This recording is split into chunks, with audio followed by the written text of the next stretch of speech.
Hi, everyone. Hello. Welcome back to Marx Library Facebook Live. 6? Number 6, that's right. Oh, wow, this semester is really Rolling moving. by. Yeah. Which is good, because I feel like it's going to kill me if it's been a busy semester. It's been a very busy semester. Very busy semester. Okay, so, I guess we should start with the normal pleasantries that we always start with, right? Which are, hey, I'm Beth Shepard. And I am Stephanie Eversard. And we are two of the not so many librarians here at the Marx Library. And we're hosting our Facebook Live today. And today's topic is remote access. And trust me, it is a way more exciting conversation than it sounds. Sounds pretty boring, but it's how you can access all of our wonderful resources when you are off campus. Yeah, so we'll get into all the nitty gritty in a second, but the deal is, like we normally do, we're giving stuff away. So we're giving away a $5 Starbucks gift card again this week. So somebody ask a good question or make a smart comment. I mean, an intelligent. Don't make a dumb comment. Not a cheeky comment. Don't be like, that's hair's looking ratchet today. No, I mean make a comment. And we'll hook you up with some caffeine. Yeah. Yeah. Okay, so I guess we'll just jump right into the very, very exciting topic that is remote access. So I guess probably we should say what it is first. Yes. Yeah. Okay. Good place to start. By defining it. So as you guys may know already, a good huge majority, I would say it's probably a majority of our collection actually, is available online electronically through our many different databases that we subscribe to here at the library. So I think we're right at like 200 and something different databases. Something like that, something yeah. Like that, so a lot. And this includes a lot of stuff. It includes the kind of academic articles that your professors will assign. 2 weeks ago? Yeah. Yeah. But it also includes ebooks, and we also have some streaming media that you can access off campus as well. We'll talk more about that in another session. Yeah, so yeah, that's coming. Yeah, Get excited, that's coming. Yeah. Forthcoming. But so I was checking this morning kind of in preparation for this, and I could only find one of our many, many databases that is not remote accessible. So meaning you have to be on campus to use it. And I think you only have to be on campus the first time to create a login, and it's SciFinder Scholar. But again, that is not my area. And Stephanie and I were like, neither one of us have actually ever used that database. So once you've created an account, then yeah, you have to be on campus to create an account. So use a campus computer. And then I think after that, you're able to log in remotely off campus. Oh, okay. But for first time use, you have to be on campus. But all the normal databases, when I say normal, SciFinder Scholars, like we're normal, are remote accessible. yes, all the rest of them. Yeah. So do you want to talk a little bit about how, like what that looks like when you clicky? Okay, yeah. Technical. The technical term, when you clicky on When you go a clicky.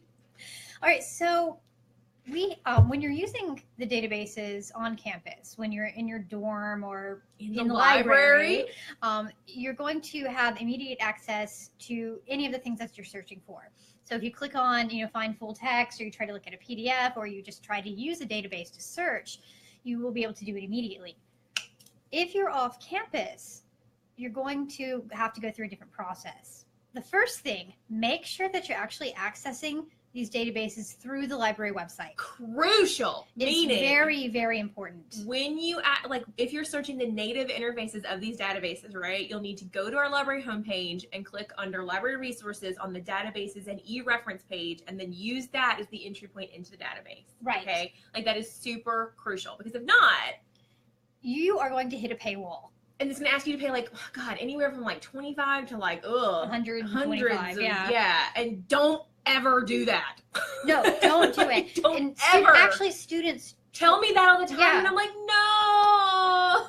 And that happens, I think, when students think, oh, I found this through Wiley, so I'm just going to Google Wiley. Yeah. And sure, you can find the article there, but you're not going to be able to access it for free. Yeah, and that's a little caveat about Google Scholar too. So, which maybe we should do an episode about Google Scholar and setting like preferences and stuff. So if you guys have questions about that, ask, but plan on seeing maybe an actual live about Google Scholar. because that could run into the same issue. And lots of students use Google Scholar. Yeah. Lots of faculty use Google Scholar. Lots what of are you faculty. talking about? That's true. I had one tell me that yesterday, and I was like, And if you're on campus, it sometimes works really well because you don't have to worry about that, right? It'll take you straight to the article. But if you're off campus, you're going to hit that paywall. Yeah. So that's the first thing. Make sure you go through the library website. Yes. So if you go through the library website and you're off campus, what happens next? So you go to click on the full text of an article, and it's going to take you to an extra little login page, okay? And the login page is going to ask you to authenticate your eligibility. So first off, in order to access our remote access content, you have to be a current student, faculty, or staff. Right. Current, okay? So meaning enrolled right now. So if you graduated, they're going to cut you off. Sorry. Yeah. And that is not us. That is our licensing agreements with our vendors. So that is non-negotiable. That is just the case. Okay. So first off, make sure that you are current, which is the question I ask all the time when people ask me I can't access. And I'm like, well, are you actually a current faculty, staff, or student? And they say no. And you're like, no, sorry, you have to come in the library and use it. So it's going to ask you to enter your J number and then your USA Online /Gmail password. So whatever password you use, it should be the same password. It should be the same. Yeah. It should be the same. So whatever that password is, it will ask you to enter that. Okay. And when troubleshooting number 1, make sure your caps lock's not on. Yeah. And also it's J00 and then your J number. Yeah, you got to put the whole thing, including the J. In there, right? J00. Yeah. And make sure that I know a lot of students don't check their JAG mail or they have it forwarded somewhere else. And so I've encountered students who don't know that password. You need to know the password. You really need to know the password. Should know it. But make sure that you are putting in the right password. And now it's the same one they use for USA Online. Yeah, so it's way easier than it used to be. Yeah. So when I first started here, it was a different thing, and it was crazy and weird, But now it should be really easy. You should know your password. So yeah, troubleshoot, caps lock, make sure you're an actual student right now, and you put in the whole J number. Yeah. Sometimes we run into issues, just kind of a tangent, sad note. If you've taken a semester off and you are now re-enrolled, but you have the previous semester you were not matriculated, we've run into issues with that. So somehow you didn't get reloaded into. If that happens, give us a call at the reference desk, and we will get you to Ellen, who is our electronic resources librarian, and she'll figure out what's going on. It happens with faculty sometimes too. If you don't teach for a semester, it has happened to me when I was teaching. Oh. I got bumped. I had to call and get put back in. Yeah. So if you are an adjunct especially, and you find that you cannot access the resources, just give us a call. We can help you. Yeah, another tangent. This is not really an issue that we deal with our faculty, but I don't know who's watching and who will watch. If you are clinical faculty, you have some extra things that have to happen because just a bunch of weird things, weird licensing issues. So if you're clinical faculty and you're having issues, you can give your librarians at the biomedical library a call at their reference desk, and they will figure out what's going on for you too. Yes, they give them a unique identifier, because right? it has something to do with they don't actually use the same email system that we do because it's a HIPAA thing. I don't know. It's a whole something. I don't know. Long story short, if you're having trouble, call. Yes. Don't suffer in silence. Okay, so that's the first easy thing to do is log in, and then once you log in, you're good to go. Yes. Kind of more troubleshooting stuff, right? Issues that we talk to students about on the reference desk all the time. Check your browser. Yes. There are certain browsers that are kinder to using the resources. That play nicely? Yes. I recommend using something like Google Chrome or Firefox. IE? And avoid Internet Explorer. And I encountered this with some students the other day. Internet Explorer is the browser that came with your computer, which doesn't necessarily make it good. It doesn't make it good. No, they didn't know what that meant. So a lot of students and faculty use it because it's default. Just garbage. Sorry, IE. Google Chrome or Firefox, download it. It's free. Yeah, and I'm a big Safari fan. But Safari doesn't play nice with our proxy server either. Right, yeah. So if you're using a Mac, go ahead and download Chrome. It will save you some heartache. And that can also lead to problems if you're using a mobile device. Yeah. Which is kind of difficult anyway. I can't imagine navigating. I mean, maybe a big old phablet. But a big old player. A big old phablet. So, and students do. So if you're using Safari, which is default on iPhones, then you might encounter some of those problems as well. Yeah. So keep that in iPhone. Yeah. Yeah, keep that in mind. So browser issues have happened. What are some other weird things? Well, one thing while we're talking about browsers, if you are using one of the good browsers, well, we know the few of the proud. We know it's true. The Google Chrome. When you're still having trouble, it's sometimes a good idea to clear your cookies too. Which sounds. I'll take care of that for you. More. If you have extra cookies, bring them to Beth. Bring them to me. I was like, who named that? I was don't like, know. That's great. It sounds That's delicious. Gonna make so much sense talking like professionally from here on out. Like, make sure you clear your cookies. And you can do that by going underneath the. Usually, it's at the top right-hand corner under your history. It will have an option to clear your cookies, which can sometimes help with problems if you can't seem to get it to authenticate. Yeah. So make sure you don't have any little cookies laying around. Now, who leaves cookies laying around anyway, right? So wait, we have a cheat sheet. What else is on our cheat sheet? Okay, so let's see what some of our common problems are. We talked about eligibility already. We talked about mobile devices, mobile apps. Checking passwords. Sometimes you'll get a weird EBSCO error if you're using an EBSCO database, and that most often I see with students who are using Safari on a Mac. Mm-hmm. That's like the screen of it's like EBSCO in the middle, and it's got like flags or something around it. Yeah. And that's often easily solved with just like use a different browser. Yeah. We're also having that same error come up when students tried to view full text, and that was actually a system problem. Yeah. So if you've gone through all of these options and you're still having trouble, don't hesitate to call or use the chat. Yeah, because sometimes different error, like they'll throw up the same error message, and it's like it's a different problem completely, and we're like, but we'll know because. Again, Ellen. Right. Ellen gets notifications from EBSCO that say like, "Hey, we're having trouble," and so she usually lets everybody know. Well, she always lets everybody know. And usually those things get sorted out pretty quickly, and often we can figure out a workaround. We find another way to get you the same information. Yeah, we'll go the back way through like some other way or A to Z list. So don't panic if you can't get to what you're trying to. Call the reference desk at 460-7025. It was like an infomercial. Very nice. Was that nice? That was an infomercial voice. Thank you. Sorry, you have the NPR voice, so like the rest of I get the like call Miss Cleo, call me now. I don't really use my NPR voice in these Facebook Lives. Oh, but you should listen to her NPR. If you want Stephanie's NPR voice, go do the academic integrity modules that talk about NPR / what'd you say? Like it sounds like Mike called disaster it preparedness. My BBC voice. Oh, my apocalypse voice. My apocalypse voice. Yes. Mm-hmm. Workers Keep report calm. to station 12. Yeah. Keep calm.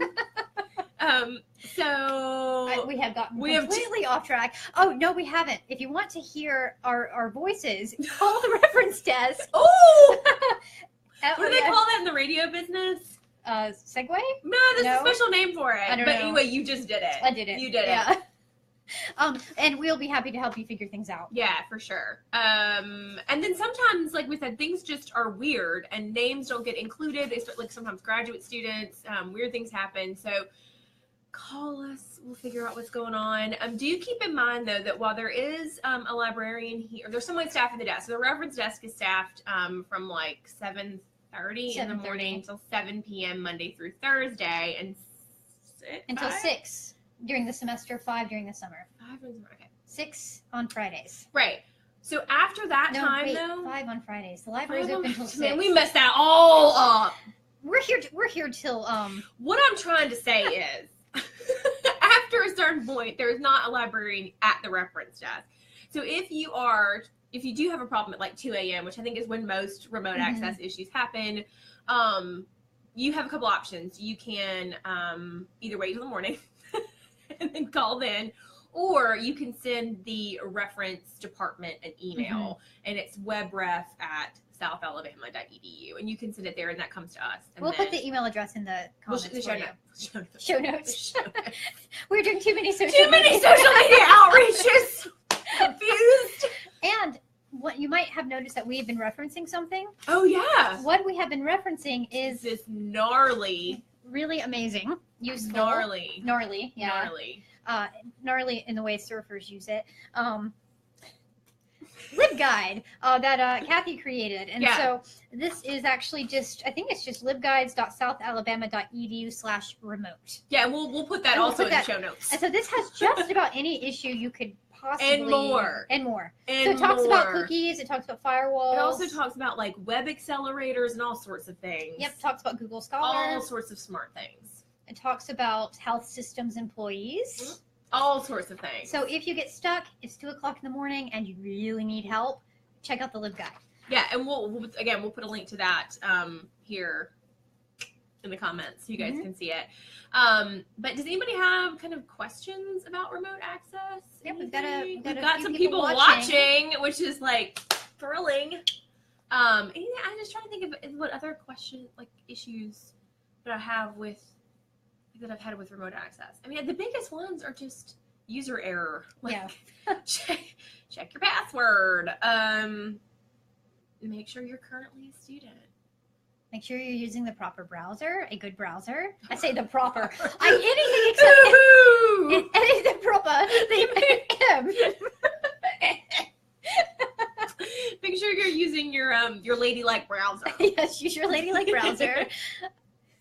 Make sure that you have capitalized things appropriately. Oh, we have a question. That's so do alumni get remote access? They do not, unless they have an alumni library card. Do they don't get remote access then? They still don't? No, they still don't. Oh, well, that's good. No. I learned something. Yeah, so... New library. I knew. It's not new. I am new. Well, I mean, not new. Not like super new. But that's kind of one of the, and it's kind of confusing. It is. It's very confusing. So yeah. I'm really glad you addressed that. Yeah. So you have courtesy cards, right? And sometimes our alumni will get those. But they have to pay for them. And again, that only really gives you access to the physical collection in the library, meaning you can check them out. Again, it's licensing issues with our vendors. You have to be a currently enrolled student. Of course, that makes a lot of sense. So even if you have a courtesy card, you can't have access. Sorry if I gave you all a moment of false hope. I know. They were all like, hopes are dashed. But you can. You are welcome. We're open to the public. You are welcome if you've got a burning research need. You're welcome to use our computers here at the library to do it. Or if you have seen people in the parking lot on a laptop using the Wi-Fi. Oh, my. Yeah. That's a real research need right there. It's burning. Yeah. Well, it's burning and you don't want to come inside. You're burning and you're wearing house slippers. So you can use, and that's, it's the Wi-Fi anywhere on campus, actually. Right. So, it's not just in the library. It's not just in the library. So if you're on the USA Network, you should be able to access. Right. So sorry, courtesy card holders. Nope. Shame. So yeah, that's a great question. Yeah. Thanks, Amy. Good. In the library, I learned something today too. I did. I really did. It happens.